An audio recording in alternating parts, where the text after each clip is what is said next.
Salut à tous et bienvenue sur le Top Découvertes. Les découvertes archéologiques dévoilent les secrets et remettent en question nos idées sur l'histoire de l'humanité. Certaines découvertes archéologiques sont si impressionnantes qu'elles laissent les archéologues sans voix. Voici 10 découvertes archéologiques impressionnantes. Mais avant de commencer, n'oubliez pas de vous abonner si ce n'est pas encore le cas et de bien cliquer sur les notifications afin de ne rien manquer. C'est parti. Numéro 10, Teotihuacan. Situé dans la vallée de Mexico, Teotihuacan était la capitale d'une grande civilisation qui a prospéré à partir de 300 avant notre ère. Teotihuacan était la plus grande ville précolombienne des Amériques et aurait pu abriter jusqu'à 1/4 million d'habitants. Les principaux monuments de cette région sont la pyramide du Soleil et la pyramide de la Lune. Selon une ancienne légende mexicaine, la pyramide du Soleil marque l'endroit où le temps a commencé.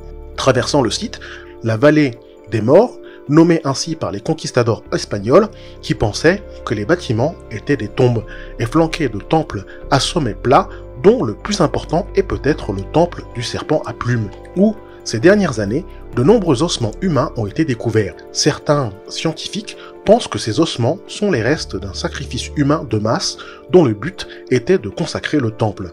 Une théorie populaire compare cette ancienne métropole à une sorte de modèle du système solaire. Numéro 9, Moche. La culture Moche a prospéré le long de la côte nord du Pérou de 100 à 700 de notre ère. Les Moche ont construit un système élaboré de canaux ainsi que de nombreux temples en pisé ou huacas comme on les appelle là-bas, en particulier la Huaca del Sol et la Huaca de la Luna. Fouillées depuis les années 1990, diverses ruines impressionnantes de Moche ont été lourdement endommagées par des pillards, d'abord par les conquistadors espagnols à la recherche d'or et d'autres richesses, puis par des pilleurs de tombes locaux à la recherche d'objets de valeur. Les Moche, comme de nombreuses autres civilisations péruviennes anciennes, étaient un peuple guerrier qui se livrait à des sacrifices humains et à des exécutions ritualisées.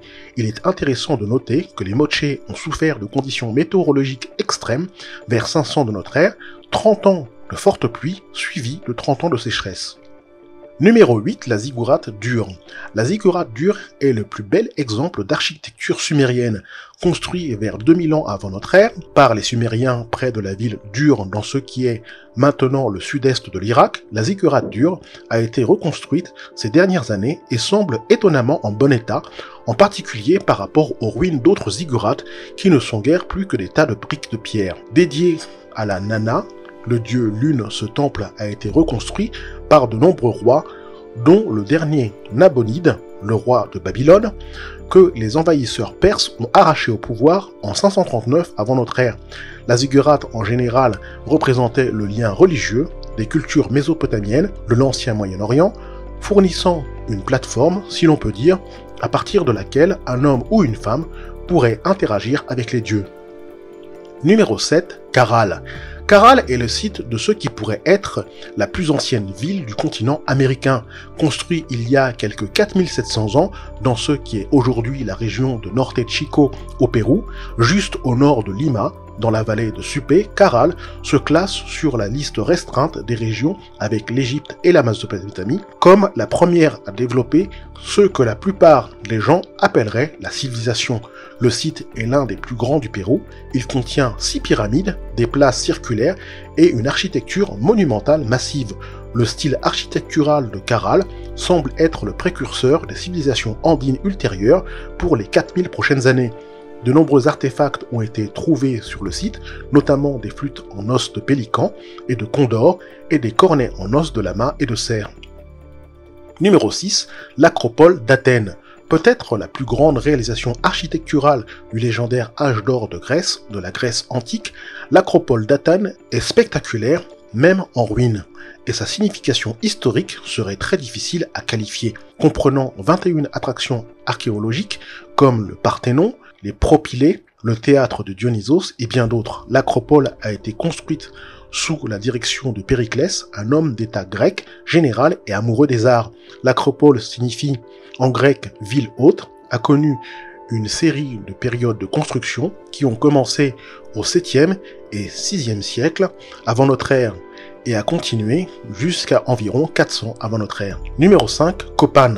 La civilisation maya est certainement l'une des plus impressionnantes du Nouveau Monde, et heureusement les vestiges de leurs édifices sont dispersés dans toute la Mésoamérique, dans des endroits tels que Chichen Itzá, Palenque, Tikal, Caracol, et bien sûr Copan, considérée par les universitaires et autres experts pour être la plus grande des cités-États mayas classiques, en particulier en termes d'art et d'architecture. La présence maya sur les basses terres fertiles près de la rivière de Copan dans l'ouest du Honduras a commencé vers 2000 ans avant notre ère. Mais la cité-État, qui deviendra finalement Copan, s'est développée beaucoup plus tard, vers 300 à 450 de notre ère, à peu près au début de l'ère maya classique, qui a duré jusqu'à environ 900 ans de notre ère. Une perte de stabilité politique, bien que les experts ne puissent spéculer sur de telles causes, qu'en établissant des analogies avec d'autres civilisations à travers le monde. Numéro 4, Leptis Magna. Situé dans la Libye moderne et fondé par les Phéniciens au 7e siècle avant notre ère, Leptis Magna est l'un des sites archéologiques les mieux conservés et reconstruits de la Méditerranée. Mais il n'a pas toujours été aussi beau. Au cours de ces premières années, les Grecs ont essayé à plusieurs reprises, mais n'ont pas réussi à construire la ville. Puis, vers 650 avant notre ère, Leptis Magna, ainsi que de nombreuses autres villes d'Afrique du Nord, a été subsumée par le puissant empire carthaginois, dont la capitale Carthage était située dans l'actuelle Tunisie. Au cours des guerres puniques, bien que Leptis Magna soit finalement devenue une colonie de Rome, elle disposait d'une grande autonomie dans les affaires gouvernementales et du 2e au 3e siècle de notre ère, l'empereur romain Septime Sévère, né à Leptis Magna, dépensa une grande partie de sa fortune dans la ville, construisant l'arche de Septime Sévère et la basilique Sévère, parmi d'autres bâtiments. Au fil des ans, Leptis Magna est devenue l'une des plus grandes villes d'Afrique du Nord, rivalisant avec Carthage et Alexandrie en Égypte. Numéro 3, Angkor. Angkor, situé au Cambodge, est le nom d'une ancienne mégalopole qui a peut-être fait vivre plus d'1 million de personnes, ce qui en fait la plus grande ville pré-industrielle du monde, construite par le dieu roi Suryavarman II. Angkor était la capitale de l'Empire Khmer. Le site d'Angkor comprend de nombreux monuments et temples spectaculaires, à savoir Angkor Wat, Angkor Thom et Bayon, tous inspirés par la ferveur religieuse pour l'hindouisme et le bouddhisme. La principale raison pour laquelle Angkor est devenu un centre de population d'une taille exceptionnelle est que ses constructeurs ont produit un système hydraulique complet sans égal dans aucune ville de la planète à l'époque. Mais attaqué par des envahisseurs venus de pays voisins tels que le Siam, Angkor a finalement été abandonné au XVe siècle, bien qu'Angkor Wat soit resté un sanctuaire bouddhiste fréquenté par des moines. Numéro 2, Mohenjo-Daro. Mohenjo-Daro, qui signifie monticule des morts, est une métropole élaborée de briques crues et de briques de mortier située dans la province de Sindh, au Pakistan, construite par la civilisation de la vallée de l'Indus vers 2500 ans avant notre ère. Elle possédait un génie civil avancé et une gestion de l'eau, y compris des toilettes à chasse d'eau, des fosses d'aisance et des bains publics, et ces nombreux bâtiments rectilignes étaient disposés en quadrillage impressionnant, même selon les normes modernes. Néanmoins, pour une raison inconnue, peut-être une perte d'eau due aux voies sinueuses de l'Indus, la ville a été abandonnée, recouverte de sable et de limon, et oubliée vers 1900 avant notre ère. Finalement, au début des années 1920, Mohenjo-Daro a été fortement fouillé, puis reconstruit à partir des années 1980. Malheureusement, Mohenjo-Daro souffre de la salinité des eaux souterraines, des ravages du tourisme et d'une restauration inadéquate et pourrait s'effondrer en poussière d'ici 2030. Numéro 1, Machu Picchu. La plus belle cité perdue des Amériques, sinon du monde, est peut-être Machu Picchu.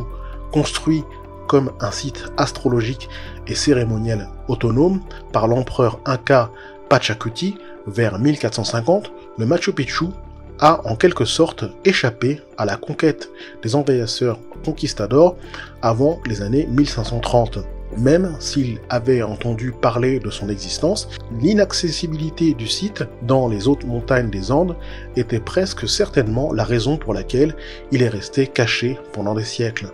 Néanmoins, Une fois que les Espagnols ont maîtrisé la nation Inca, cette ville dans les nuages, comme on l'appelle parfois, a été abandonnée jusqu'à ce qu'elle soit redécouverte par l'archéologue de Yale, Hiram Bingham, en 1911. Voilà qui termine cette liste, j'espère que ça vous a plu, n'hésitez pas à cliquer sur le bouton like et à vous abonner si ce n'est pas encore le cas. À très bientôt.